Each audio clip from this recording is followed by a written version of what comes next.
फिर वहां से निकले जिस गार में आपने पनाह ली है जी, उस गार को इस तरतीब से अल्लाह तबारक व तआला ने बनाया कि दुश्मन सर के ऊपर पहुंच गए लेकिन फिर भी उनको खबर ना हो। फिर वो गार अल्लाह ताला आपको दिखाए, मैंने देख लिया है, जिसको गार हिरा कहते हैं। वो इतनी बुलंदी पर है कि नीचे बैठकर हौसला नहीं पड़ता। मेरे साथ एक दोस्त था, उसकी टांग टूटी हुई थी, अब फौत हो गया है, हाजी अब्दुल सत्तार। तो मैंने उसकी बुलंदी को देखकर कहा, जी मैं तो नहीं चढ़ सकता इसके ऊपर। उसने कहा मैं तो चढ़ूंगा। जब वो गया ऊपर तो मुझे शर्म आई। मैंने कहा इसकी टांग भी टूटी हुई है, इसकी उम्र भी ज्यादा है, ये जा रहा है, तू यहाँ खड़ा हुआ है। तो मैं भी उसके साथ फिर हिम्मत करके ऊपर चढ़ गया और मैं उसको मिल गया। तो मुझे याद पड़ता है इस तरह, जिस तरह कल की बात हो, जब हम आगे बढ़े तो हमने देखा कि एक मोटी ताजी औरत एक पत्थर के ऊपर बैठी हुई थी। तो हमने उससे कहा क्यों बैठी हुई है? उसने कहा भाई बस वीरा मैं तो नहीं चढ़ सकती। तो मैंने उसे कहा कि अगर उस पहाड़ी पर तुम चली गई तो वहां जन्नत है। उसने कहा फिर तो मैं जाऊंगी। और फिर जब हम गार हिरा में पहुंचे तो वो भी वहां पहुंच गई। वो गार हिरा क्या है? इतना पेचीदा रास्ता है, आखिरी मरहले में खासा गुजर कर अंदर घुसना पड़ता है।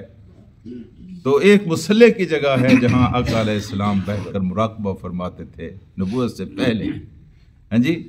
तो एक थली सी बनी हुई है, वहां सामान रखते थे। हैरत होती है, वहां खदीजतुल कुबरा उनको घर का सामान देने के लिए, खाने पीने का सामान के लिए देने के लिए जाती।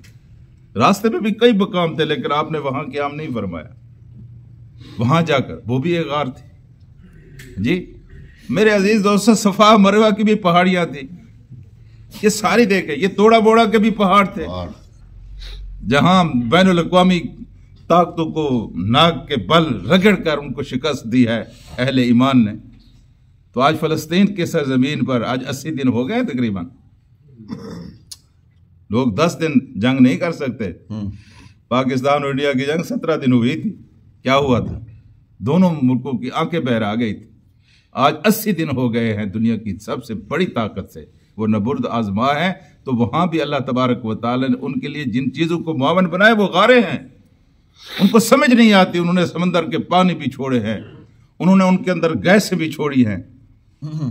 लेकिन कल उन्होंने यही फैसला किया है कि यहां से अपनी प्यादा पा फौज को निकाल ले जाओ, यहां बंदे बहुत मर रहे हैं।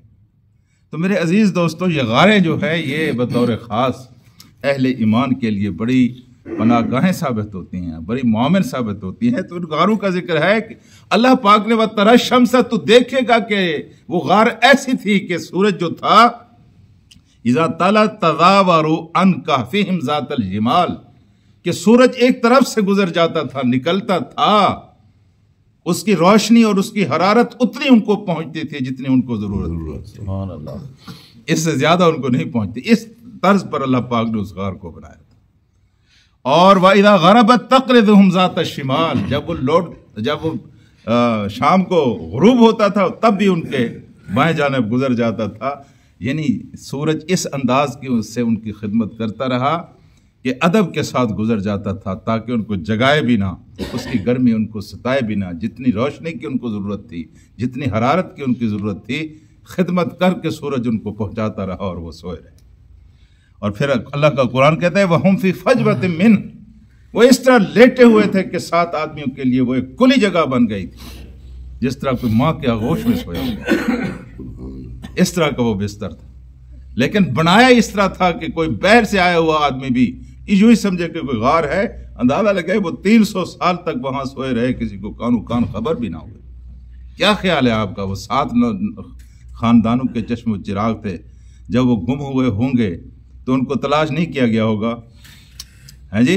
वो बागी थे, सरकश थे, उस निज़ाम के बागी थे, सरकश थे। उनको यूं ही छोड़ दिया गया होगा? उनको तलाश किया होगा, उनको ढूंढा गया होगा। लेकिन अल्लाह पाक ने उनको इस तरह उस गार के अंदर रखा कि जाने वाले वहां जाते थे, देखते थे तो किसी को पता भी नहीं चलता था कि यहाँ कुछ लोग सोए हुए।